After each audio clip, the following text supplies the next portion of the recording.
بسم الله الرحمن الرحيم. هذه هي المحاضرة الأولى في أحكام الصلاة بالحسانية.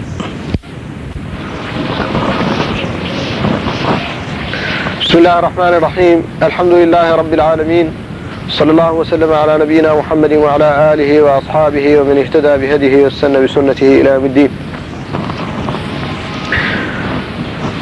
هذا الإنسان ضيف هون في هذه الدنيا، ما هو من أهلها في الأصل.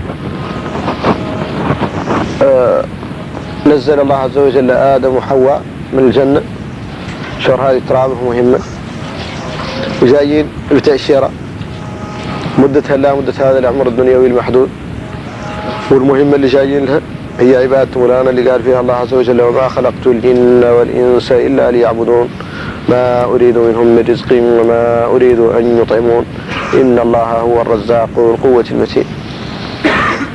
ومنين نزلهم مولانا هون وبث منهم هذه الذرية الياسرة رجالا ونساء، وملا منهم هذه التراب، بين لهم عن هذا عنده نهاية، عن هذا الأمر له عنده نهاية، وعن المصير فيه إلى الله عز وجل. الناس كاملة راجعة له، وعنه لا يجازيها على ذاك العمل، لا يحاسب عليه. هذه المحاسبة معناها أولها عرضها بعد قاع كاملة، كل حد لا يجي معلق له كتابه في رقبته رافده ويوقف بين يدي الله على حالة اللي يخلق بيها، ما مقطوع منه شيء، ولا هو لابس شيء، ولا هو متفرج شيء، ولا هو رابط عايد، ولا هو مضلل بشيء. يوقف بين يدي الله وينقضوا له كتابه من رقبته، يعطاله وينقال له: اقرأ كتابك كفى بنفسك اليوم عليك حسيبا. ولا يخرصه هو قدامه جميع الأنبياء من عند آدم إلى النبي صلى الله عليه وسلم قاعدين كاملين الصمت، وجميع الملائكة جبريل وميكائيل وإسرافيل والشهود كاملة حاصلة، والخلائق كاملة الأخرى.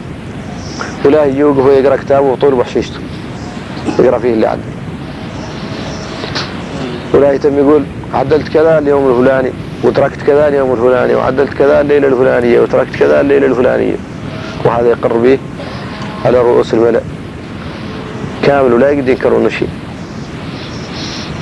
لين يقرأ كامل يبدأ من فم المحاسبة عليه، معناها لا يتلأ إجازة على ذاك العمل. حد يعرف هذا، يعرف أنه حق، هو الحق اللي ما يقدر حد يشك فيه ولا يقدر يرتاح فيه، لابد أن يتهيأ له. تهيؤ الإنسان له ما يقدر يعود يكون على أساس قناعة، وهذه القناعة هي اللي قالها العقيدة، معناها قناعة راسخة في الإنسان ما يقدر يهزها شيء.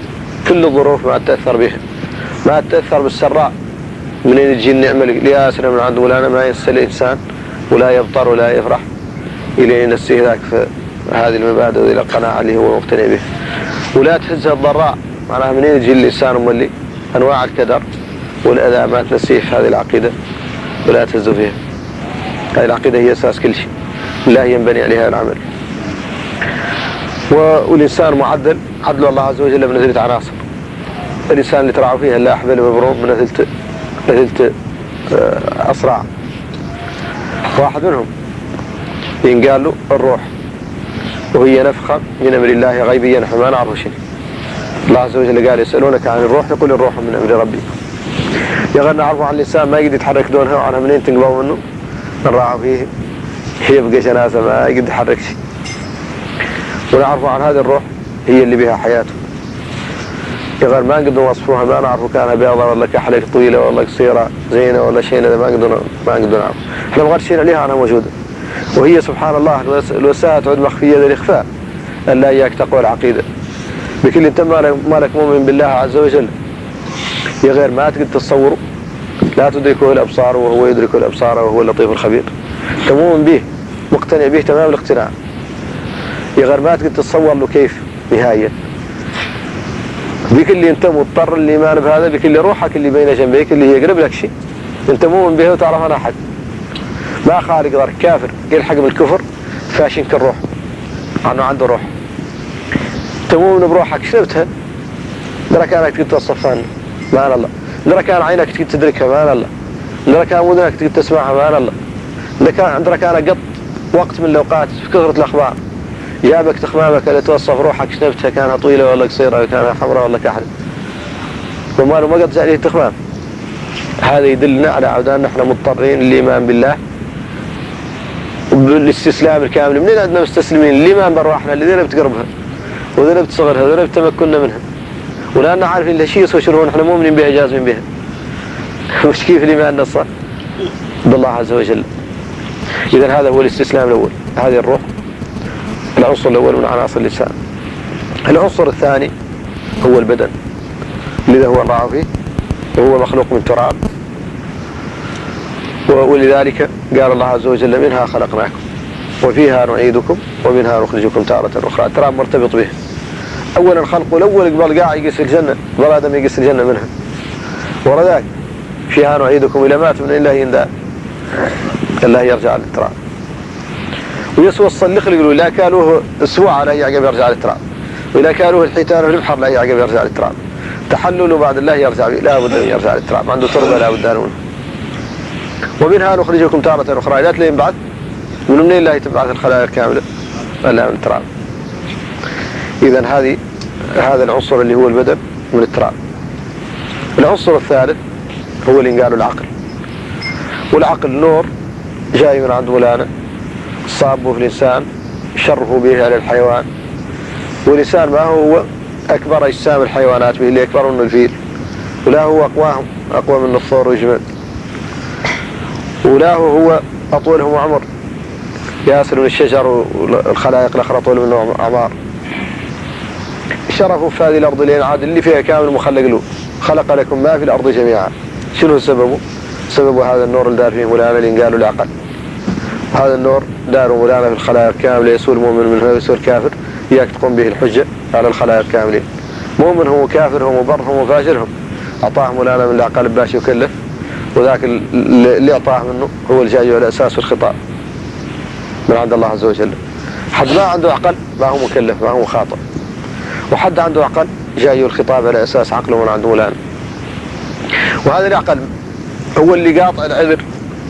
الإنسان ما هو عاقل كيف يشير اللي قالوا له عدل، اللي قالوا له والديه سمعوا، يغلي الإنسان العاقل هو المسؤول عن راسه. إذا فهم رواية عنها قايل هاله الرب جل جلاله اللي مخلقه وعنه هو اللي أمره بها، ما يقول حنين الشاور إنسان آخر، حنين الشاور فلان، ذاك مرة ما يقدسه اللي هو قائم عليه الحجة بدل العقل اللي عنده. هذه العناصر الثلاثة وزع مولانا الدين عليهم. عدل الدين اللي هو اللي نحن مخلقين من أجله موزع على العناصر الثلاثة. في عنصر موجه لا للروح قالوا الإحسان، وفي عنصر موجه لا للعقل قالوا الإيمان، وفي عنصر موجه لا للبدن قالوا الإسلام. وهذه التسميات بالحالة تقدر تجتمع وتقدر تتفرق. منين تجتمع الإسلام والإيمان قال لك كامل، لكن فهمتوا؟ الإيمان تقال الدين كامل يسوى اللي منه موجه للعقل، ويسوى الموجه للروح، ويسوى الموجه للبدن به اللي هو اسم الدين. يا غير منين تلاقون جزءوهم وفرقوهم، لا يقولوا الإيمان اسم الاعتقاد اللي هو عمل القلب، والإسلام اسم العمل الجوارح، والإحسان اسم العمل الروح. فهمتوا؟ هذا الإسلام اللي هو عمل البدن، عمل الجوارح، بناها الله عز وجل على 5 أركان.